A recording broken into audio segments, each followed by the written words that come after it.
So nice to see both of you. I have enjoyed your performances tremendously this season. I want to talk about redemption. The two of you, let's say, for lack of a better word, were kind of in villain-ish roles in season 1. And in season 2, both of you have experienced these really redemptive storylines. So as actors, how has it been for you to kind of flip your narratives on their heads? You know, I think in life, we go through cycles, and we go through cycles of falling, and we go through cycles of rising and redemption. And so that's kind of the way I experience it characterologically, you know, when I'm living through it. I just go, wow, this is really cool. It's kind of like riding a wave. It's like, wow, I'm on the top of the wave here, and now, whoa, I just got thrown down to the sand, you know. And so it's really cool just taking the ride. So it's really just about the ride for me, you know. If that...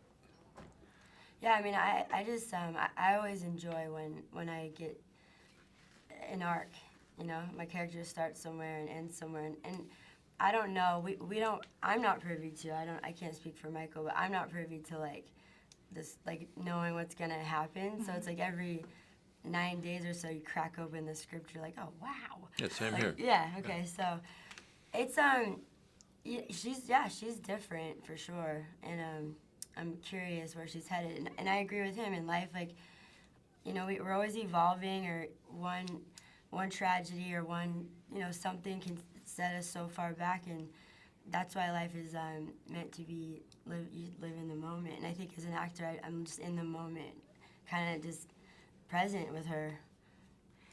Well, Pennsatucky in particular has had kind of a hell of a few months. She's unfortunately been through a really traumatic physical, you know, altercation, and then she ends up losing her circle of friends, these people that she's grown attached to, and she's kind of like almost like flailing a little bit.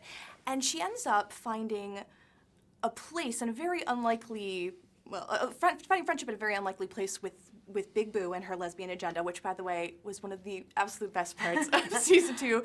Both of you were fantastic in that.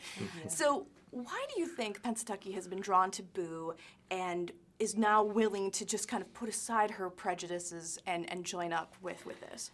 I like to say that the reason why Pennsatucky's gravitated towards Boo is because, and also, you know, his characters, I feel like those characters have been sort of isolated, like the Island of Misfits, you know? And I'm not sure that the Pennsatucky that we knew in season 1 was ever really the real her.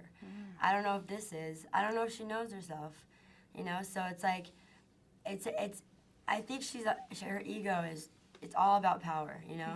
Which means she's a very insecure person. And when Boo starts, you know, letting her know, like, she could find power in this route, you know, just like feminism, and she's like, power again? Okay. You know, it's like, I feel like it's all based on that. It's just a very skewed way of thinking. There seem to be a lot of power plays happening in Orange is the New Black. There is. But that's life, you know? Everywhere you look. Yeah.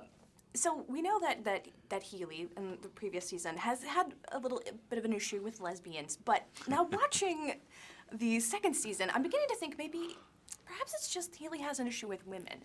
And Piper really gets under his skin, and I wonder why you think that is, and also why you think that Healy has kind of taken Pennsatucky under his wing. Is it out of guilt for what he did, or something more? I think that a lot of people that go into the helping professions go in because they were deeply wounded in their lives. And so they try to bring healing to their own life through their work. And so I think that, I feel that because of the chaos, the internal chaos that comes from severe trauma in anyone's life, people have a tendency to control. And I think that as Sam, that's what I'm trying to do, is trying to control my environment, which becomes actually comedic, especially with, you know, these judgments and prejudices. But that's a way of maintaining order, even though it's completely off the wall.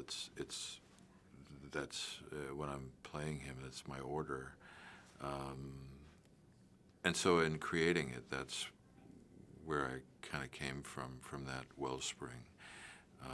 And the second part of your question, I'm sorry. I was just why in particular maybe Piper, gets under his skin and why he's connected to Pennsatucky. Oh, because she's outside the box, man. She's outside the box, and you got to be in the box. You got to be in the box. Stay in the box.